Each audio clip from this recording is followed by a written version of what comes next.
गावाकडच्या गोष्टींचा अनुभव घेण्यासाठी कसं काय रावे पेजला फॉलो करावं लागते। आजचा विषय आहे आंब्याची झाडं आणि त्यांना येणारा मोहर। तुम्ही बघू शकताय व्हिडिओमध्ये आंब्याच्या झाडाला पूर्णपणे मोहर आलेला आहे। हे कलमी आंब्याचं झाड आहे, लहान झाड आहे, लईत लई 3 ते 4 वर्ष झालेले असतील, पण याला तुम्ही बघू शकताय मोहर आलेला आहे आणि लहान लहान आंब लागायला सुरू झालेले आहेत। आता माहिती काय सांगतो तुम्हाला, ऋतू तुम्हाला दाखवून देतो, सांगून जातो की मी कोणत्या ऋतूमध्ये कोणत्या गोष्टी घडवून आणणार। ज्यावेळी थंडीला सुरुवात होते त्यावेळी आंब्याच्या झाडांना मोहर लागायला सुरुवात होते आणि ज्यावेळी थंडी संपत येते त्यावेळी आंब लागायला सुरू होतात। ही गावाकडची अनेक गोष्टी ज्या तुम्हाला अनुभवायला मिळतील आपल्या चॅनलवरती, त्यामुळे चॅनलला आता सबस्क्राईब करून ठेवा। हे आंब्याचं झाड आहे, तुम्ही याची उंची बघू शकता व्हिडिओमध्ये, लईत लई 5 ते 6 फूट, 3 ते 4 वर्ष झालं, पण ह्याला आंब लागायला सुरू झालेले आहेत। मागल्या 2 वर्षापासून आंब लागत आहेत।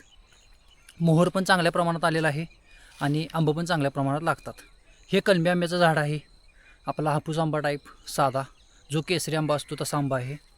मोहर यावर्षी चांगला आलेला आहे। प्रत्येक आंब्याच्या झाडाला, गावाकडचा कोणताही आंब्याचं झाड जरी घेतलं तरी त्या आंब्याच्या झाडाला ह्यावर्षी मोहर चांगला आलेला आहे आणि त्यानुसारच आंब लागतात। तुमच्या झाडाला केवढा मोहर आला त्याच्या प्रमाणावरती झाडाला आंब लागतात। मागल्या वर्षी आंब्याच्या झाडाला मोहरचं प्रमाण कमी होतं। मोहर म्हणजे तुम्हाला दाखवतो, हे जे बघताय तुम्ही याला मोहर म्हणतात। आता तुमच्याकडे याला कोणता गोष्ट किंवा कोणता शब्द वापरला जातो ते कमेंट करून सांगा। हा जर मोहर चेहऱ्यावरती वगैरे पडला तर तुमच्या चेहऱ्यावरती डाग वगैरे येतात, त्याचा जर वतने असं वगैरे म्हटलं जातं। हा जर मोहर माझ्या चेहऱ्यावरती वगैरे पडला तर आपल्याला डाग येतात। 2 ते 3 दिवस ह्याची ॲलर्जी जाणवल्यागत तुम्हाला जरा चेहऱ्याला खाज उठते, आग उठते आणि पुन्हा निघून जातं। पण काही काही आंब्यांचं मोहरचं प्रमाण असं असतं की तो डाग तुमचा कायमचा राहून जातो। हे आहे आंब्याचं झाड आणि त्याला आलेला मोहर। आता तुम्हाला थांबा, पूर्ण जवळून मी दाखवतो।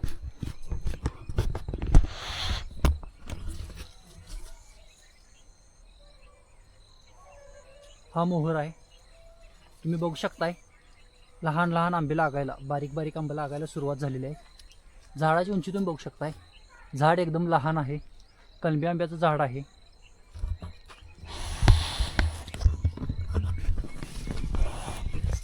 आता हे झाड काय आपलं नाही, आपल्या शेजारचं आहे। आपण जाताना व्हिडिओ करत होतो, माझ्या 2 ते 3 दिवस झालं डोक्यात आलं की तुम्हाला माहिती सांगणारा व्हिडिओ करूया। हे झाड मी बघतोय 3 ते 4 वर्ष झालं जास्त लावून, आणि याला मागल्या वर्षापासून आंब लागत आहेत। कलमी झाडाला लवकरात लवकर आंब लागतात। आंब्याचं झाड 300 ते 400 रुपये ह्या किमतीमध्ये आणलेलं। आता चांगल्या प्रमाणात आंब लागतात आणि मोहर होते। भले जरी विकाय नाही आंब निघलं तरी आपण घरातली लोक, आपली जेवढी फॅमिली आहे, आपलं पाहुणं मंडळी वगैरे आहेत, सगळी लोक एकत्र आंबा खाऊ शकतात, एवढं तरी याला आंब लागतात। तुमच्या रानात किंवा तुमच्या घराजवळ असं एखादं आंब्याचं झाड आहे का, त्याच्याबद्दल कमेंट करून सांगा। आणि व्हिडिओ आवडला तर आपल्या कसं काय रावे पेजला, कसं काय रावे ह्या चॅनलला, इंस्टाग्रामच्या किंवा यूट्यूब चॅनलला सबस्क्राईब करा। आणि इंस्टाग्रामवरती पण कसं काय रावे ह्या नावानंच इंस्टाग्रामचं अकाउंट आहे, तिथं पण फॉलो करा आणि यूट्यूब चॅनल आपल्याला सपोर्ट करा। मी तुम्हाला गावाकडच्या सगळ्या गोष्टी दाखवतो ज्या तुम्ही आतापर्यंत बघितल्या नसतील। चला भेटूया नवीन व्हिडिओमध्ये।